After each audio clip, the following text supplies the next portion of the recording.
Hello and welcome to the Fishing Guide Podcast. I'm your host, Brad Wiegmann, and we have a very special guest with us, Tim Howell with Longbranch Guide Service. And a lot of times we have guests come in and they're fishing guides. It's not often you have a fishing guide that's fishing on one of the best known fishing lakes in the nation, probably the world.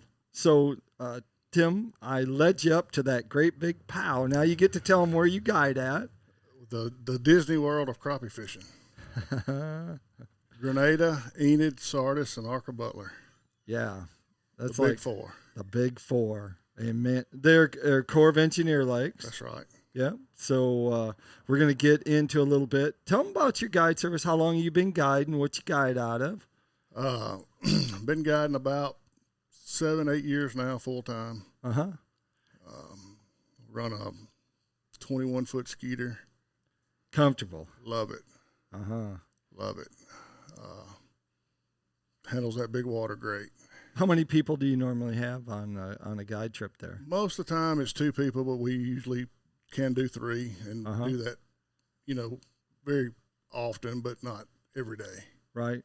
So interesting. You have a colorful background coming not from the fishing industry, do you? That's correct. It's so we were out fishing in the boat last year and he's like going off, he's telling about what he had done in the past. I was like, dude, that's like a story. That's right. What did you do? My previous life, I was a narcotics agent. Yeah, he's got lots of colorful stories. It's actually worth booking a trip with him so you can go and listen to his stories. It's pretty phenomenal, and you're going to learn how to catch crappie.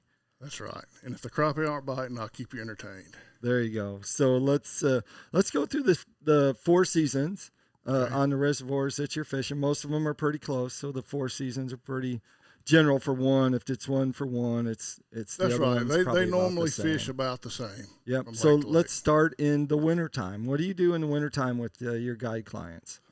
Normally in the winter, we're pushing minnows, spider rigging, kind of up towards the dam where we got water. Winter drawdown, lakes are low. Right. Not a whole lot of water to fish in. Fish get concentrated.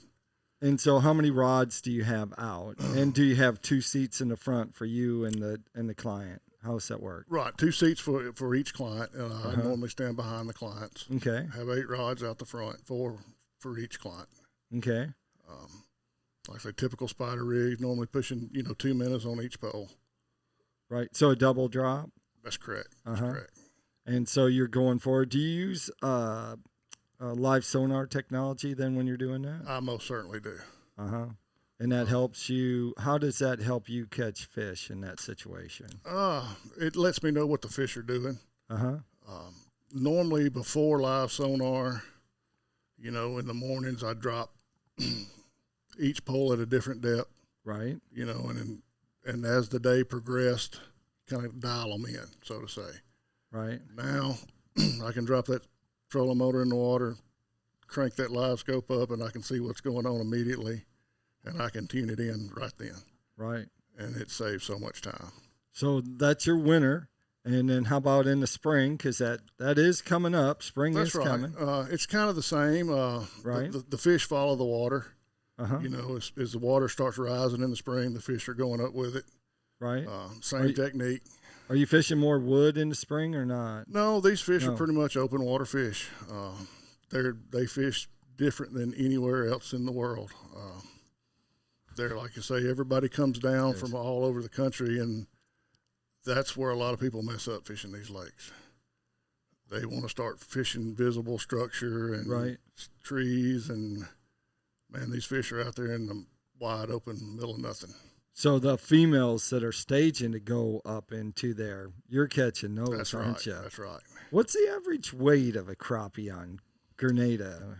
Pre-spawn, the average female is probably going to be, I'd say, 1.75 pounds to 2 3/4 average. And then what happens when they start putting on some weight? Oh, man, last year was unbelievable. What was your biggest one last year? Do you remember? Or do you just remember that when you went to take a picture, it was like that big? They were huge last spring. It was. You had 3-pounders. Oh yeah, plus. I know for a 3-week stretch in March, we caught one over 3 pounds every day. Good gosh, it was unbelievable. And the mouths on the fish that come for Grenada, crappie mouths are relatively, they're somewhat big. But what happens when you get to Grenada? What happens to those mouths? Oh, you can drop a Coke can in it and never touch the sides. They are so big. Yeah, I mean, we use 2/0 hooks. Yeah. So that takes care of the spring. Now let's roll into summer. It gets kind of hot in Mississippi. Real hot. Yep, but you continue to guide during the hot weather, don't you? Probably my favorite, most consistent time to fish. And what are you using then to catch fish? You can still push minnows. Right. Or you can pull crankbaits. Long line jigs. Right.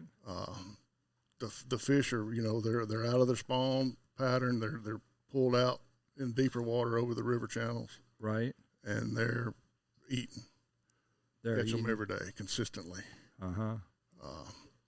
It's probably the best time to come down there for the most consistent bite. And you usually go, tell us the time frame. So you usually leave a lot earlier in the morning. Yeah, we're there, we're waiting on daylight. Right. And then you fish to what, 10 or so? 10, 11, 12. Normally by most of those times we got a limit by then. Right. And we're out of there before it gets too hot. Do you happen to have one of those big umbrellas that some of those people have? Certainly. Yeah, tell them about the big umbrella, because there's people that are watching this that have not seen that setup, and it's actually a lifesaver when it comes to fishing in the summertime, isn't it? It'll drop at 20 degrees. Big shade. Yeah, it's a big patio umbrella, basically, is what it is. Right. And yeah, it's a lifesaver. Like I say, it literally drops the temperature 20 degrees under that umbrella. Yeah. Keeps you out there. Yeah. So that takes us into fall. And what do you do in the fall when you're guiding with clients? The fall, they kind of transition back to almost like a springtime pattern. They're back chasing shad, feeding up for the winter, putting that weight back on, getting ready for the winter. So, you move back up into the shallows, push minnows, right? Spider rig. And so your typical spider rig, now that you talked about the 4 seasons, your typical spider rig, what are you using for rods? What are you using for holders? I use ACC, 16-foot ACC rods. Okay. My rod holders up front are Caps and Coleman tight locks. Okay. I like those because they have 360-degree movement. I can position the rod any angle, anywhere I need it. Right. In the setup.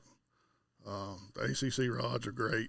For me, they got the right amount of backbone and the right amount of sensitivity. Just great rods. Great rods. Is that a 3-piece or 4-piece rod? It's a 3-piece rod. 3-piece? Yes, sir. Yep. So,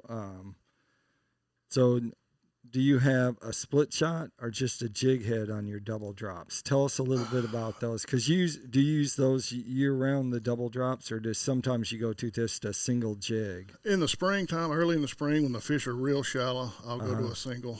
And when I go to a single, I usually run a 1/4 ounce jig head. Ounce? And nothing else. And what size hook does that 1/4 ounce It's going to have a 2/0 hook in it. So you got to go to a different store to get your crappie jigs. Yeah. We can't go to Walmart and get our stuff. Do you make your own? Because I do not make my own. Does someone do it for you? Somebody does. Somebody does make my stuff. Some garage somewhere, and you secretly sneak over to their house and buy some. We've kind of changed the Grenada Lake Tackle.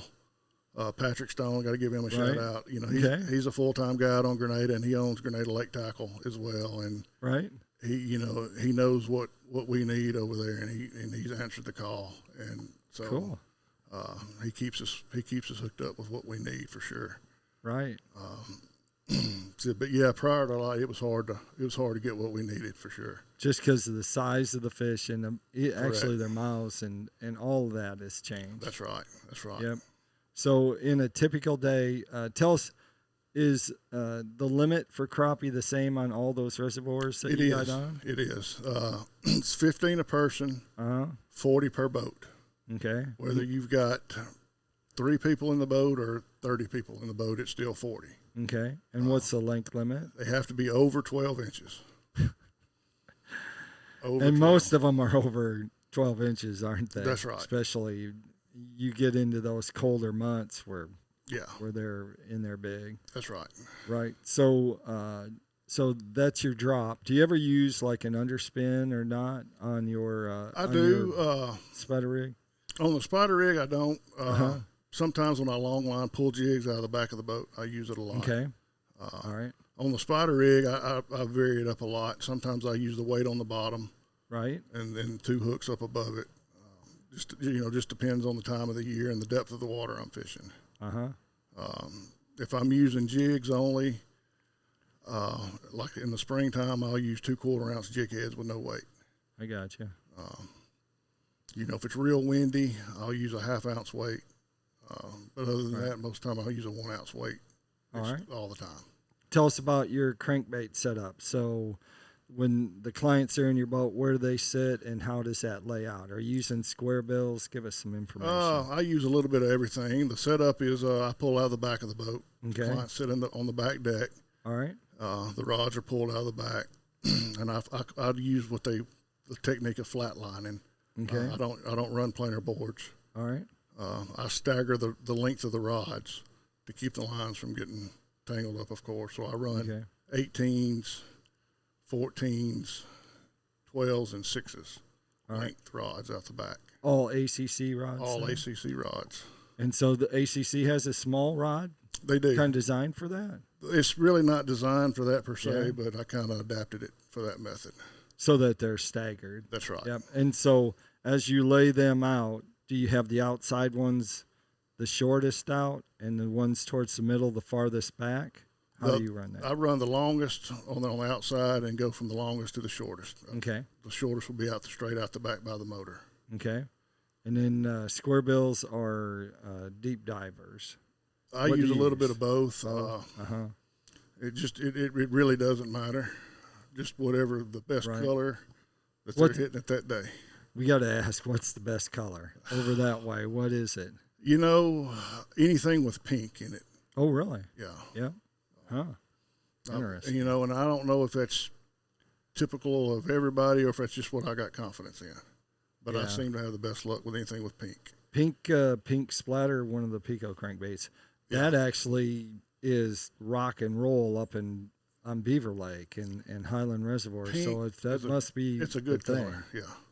You got to be manly to put pink on. Why, of course you do. That's right. So that's pretty cool. What else can you tell us about your guide service? When people call up, what's some of the common questions that you get? The number one question I get is, when is the best time to come? Right.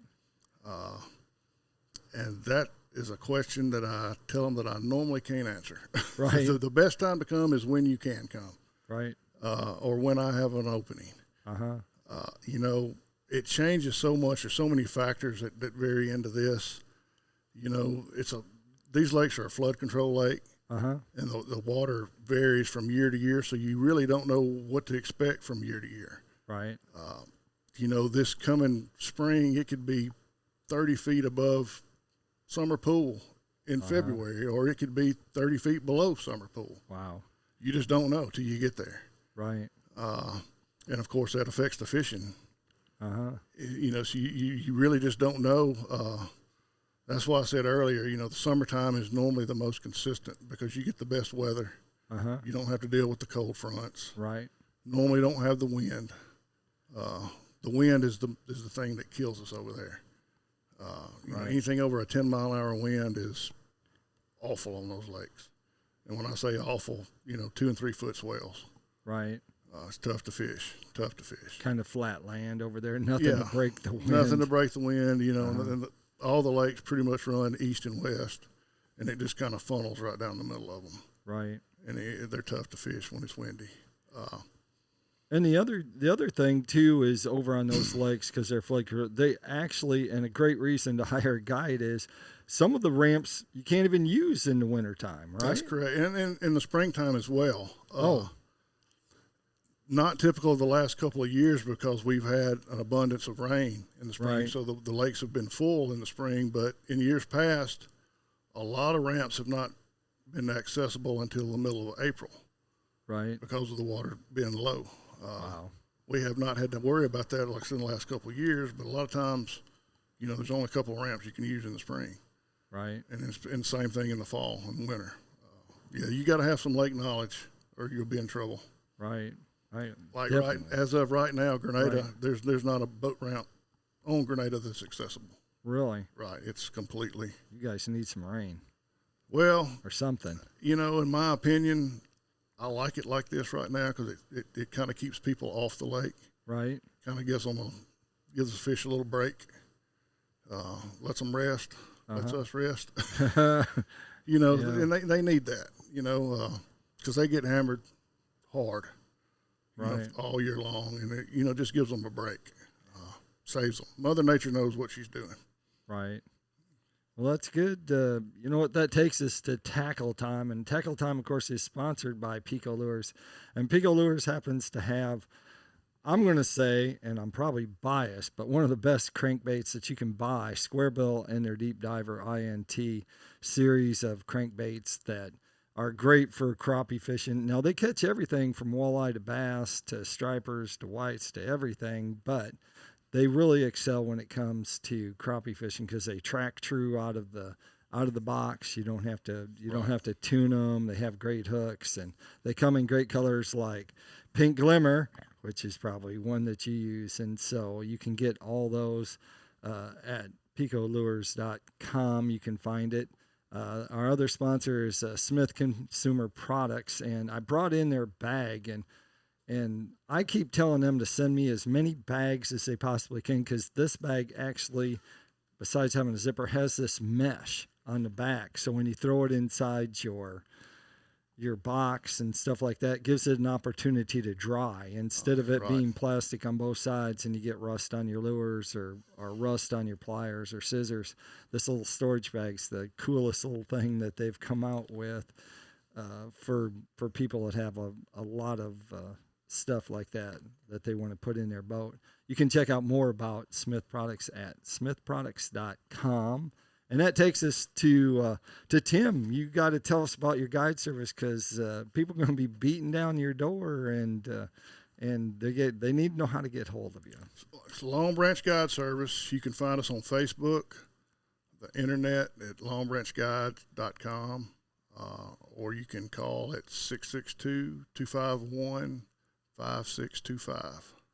There you have it. You guide year round, right? Yes, sir. When the water's accessible. Right? Yes, sir. So that's good. Appreciate you being on the show. Yes, sir. Thank you for having me. Yep. So like I always like to end the show, I always tell people to keep your hook sharp and your lures in the water.